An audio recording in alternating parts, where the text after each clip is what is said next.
बोले भैया हम तो आर्मी में काम करते हैं, आपको धन्यवाद करने आए। हम लोग क्यों? बोले कि आप जो काम कर रहे हैं इससे बहुत हम इंस्पिरेशन हमको मिलता है। और हम अपने ऑफिस की एक घटना उन्होंने सुनाया।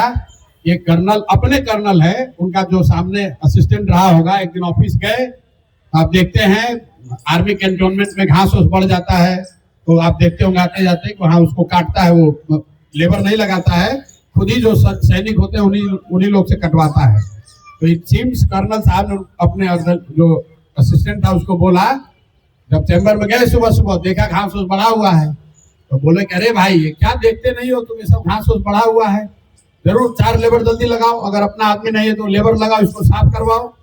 उन्होंने जो कहा आप सुनिए, वो कहे कि जब तक हम कुर्सी पर बैठे बाहर निकल कर बोला अरे 4 को बिहारी को पकड़ के तुरंत ले आओ, इसको साफ करवाना है।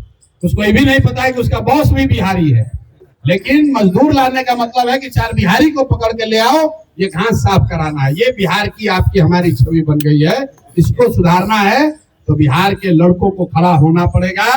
किसी की भक्ति नहीं करनी है, प्रशांत किशोर की भी भक्ति नहीं करनी है, जन स्वराज को का पर भी अंधविश्वास नहीं करना है। बिहार सुधरना चाहिए। दूसरी एक और बात हम लोगों ने कही अभी चुनाव के नजरिए से, अगर जन स्वराज से भी कोई गलत आदमी खड़ा होता है उसको भी आप बिल्कुल हराइए, वोट उसके खिलाफ देकर हराइए। बिहार जीतना चाहिए। बिहार तब जीतेगा जब अच्छे लोग चुनकर आए, चाहे वो जन स्वराज से जीते, भाजपा जीते, राजद से। जिसको छतराई करने की आदत कहता है भैया आप गलत काहे दीजिएगा। हम पूछे उससे, अच्छा ये बताओ आईएएस का एग्जाम होता है, कितना आदमी का टेस्ट ले रही है सरकार? 10 लाख आदमी एग्जाम देता है, प्रीलिम्स पास किया, मेंस किया, इंटरव्यू किया, सरकार क्यों सिलेक्शन करती है? अच्छा होशियार समझदार आदमी को हम आईएएस बनाएंगे। इतना प्रक्रिया करने के बाद भी जो लोग आईएएस बहाल हो रहे हैं, 100 में 90 चोर होता है। तो कोई भी प्रक्रिया कीजिएगा उसमें चोर बदमाश घुसिए जाएगा, कुछ गलती हो सकती है। हमने पहले स्वीकार किया है कि भाई हम टिकट बांटने में जो सब सुविधा, सब प्रयास करेंगे कि अच्छा से अच्छा आदमी को ही जन स्वराज से मौका मिले। लेकिन अगर उसमें कोई गलती से आ गया जो आपकी नजर में अच्छा नहीं है, जो बिहार के हक में नहीं है, तो उसके भी खिलाफ कैंपेन कीजिए, उसको भी हराइए। हर हालत में बिहार में अच्छा आदमी जीतना चाहिए। जब तक ये बात नहीं होगी तब तक बिहार में सुधार नहीं होगा। इस संकल्प के साथ जाइए कि आने वाले पीढ़ी में, आने वाले समय में हम लोग के जो आगे की पीढ़ी हो, आपके हमारे बच्चे हो, उसको बिहारी कह के कोई गाली न दे।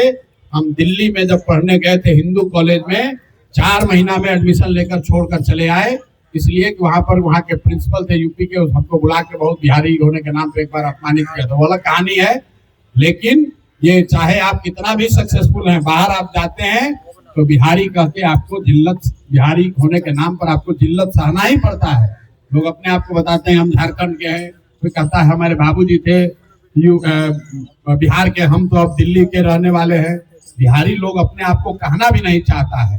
इसलिए हमारी आपकी इस पीढ़ी का ये कर्तव्य है, हम लोग का काम है, हर हालत में स्थिति सुधरनी चाहिए।